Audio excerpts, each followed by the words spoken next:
VK news, राष्ट्र के नाम।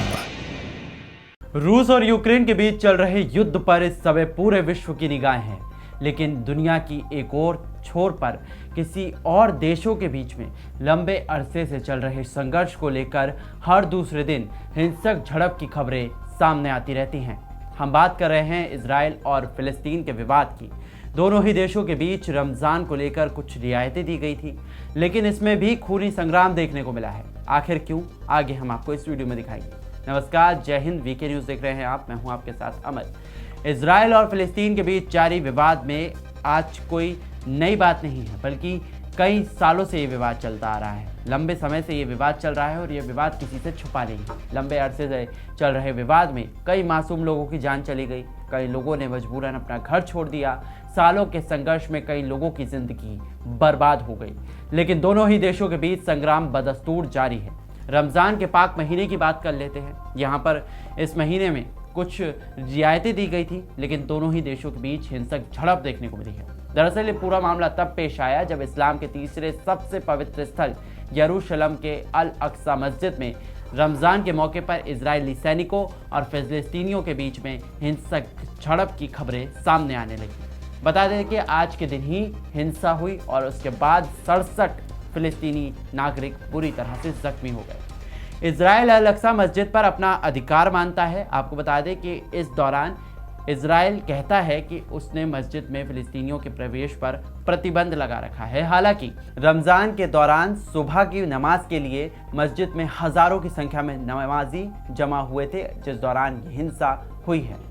वहीं समाचार एजेंसी की माने तो वहां पर अल अक्सा मस्जिद की देखभाल करने वाली एक समिति ने कहा है कि इजराइल पुलिस ने सुबह होने से पहले ही मस्जिद में प्रवेश कर लिया था। इजराइल ने कहा है कि रमज़ान को देखते हुए सुबह की नमाज में हज़ारों लोगों की संख्या जमा हुई थी और उस संख्या को कम करने के लिए ही वहां पर पुलिस बल की तैनाती की गई थी। यहाँ पर चट्टानों और पत्थरों को हटाने के लिए मस्जिद में पुलिस को प्रवेश करवाया गया था। अल अक्सा मस्जिद मुसलमानों के अलावा यहूदी और ईसाइयों के लिए भी एक पवित्र स्थल माना जाता है। आपको बता दें कि यहूदियों के लिए यह सबसे बड़ा पवित्र स्थल है।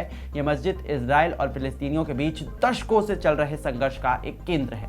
ऑनलाइन शेयर किए जा रहे कई वीडियोस इसको लेकर सामने आए हैं और इन वीडियोस के बाद कहीं ना कहीं एक सवाल जो है वो दोनों ही देशों की सरकारों के ऊपर भी कहीं ना कहीं खड़ा होना शुरू हो चुका है। आपको बता दें कि कई ऐसे वीडियोस सामने आए हैं जिनमें फिलिस्तीनियों को पत्थर फेंकते हुए और इजराइल पुलिस को आंसू गैस के गोले और हथगोले फेंकते हुए देखा जा सकता है। आप वीडियो देख रहे हैं लगातार, जिसके अंदर कहीं ना कहीं दोनों ही देशों के बीच में, दोनों ही देशों के नागरिकों के बीच में हिंसक झड़प जो है वो देखने को मिल रही है।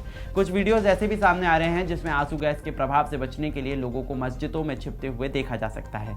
फिलिस्तीन की रेड क्रिसेंट आपातकालीन सेवा ने इस बारे में कहा है कि उसने 67 घायलों को अस्पताल में पहुंचाया तो गोलियों की रबर और हथगोले से वो लोग घायल मिले।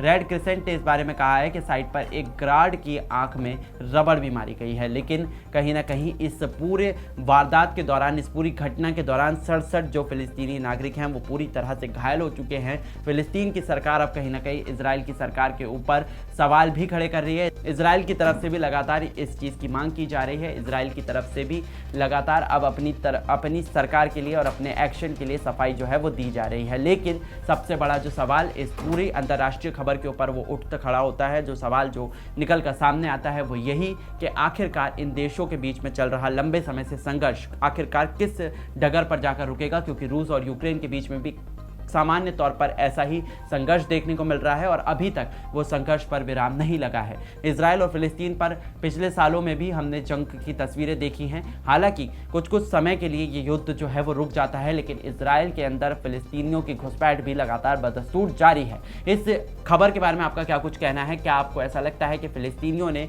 अल अक्सा मस्जिद के अंदर कोई ना कोई ऐसी हरकत कर दी है जिसके कारण पुलिस को यहाँ पर ये एक्शन लेना पड़ा, या फिर इजराइल पुलिस ने ज़बरदस्ती यहाँ पर ये एक्शन लिया और ज़बरदस्ती फिलिस्तीनी नागरिकों को घायल किया? आपका क्या कुछ इस खबर के बारे में मानना है? आप कमेंट सेक्शन में हमें ज़रूर बताएं और बाकी देश विदेश की खबरों से जुड़े रहने के लिए देखते रहिए वीके न्यूज़। नमस्कार।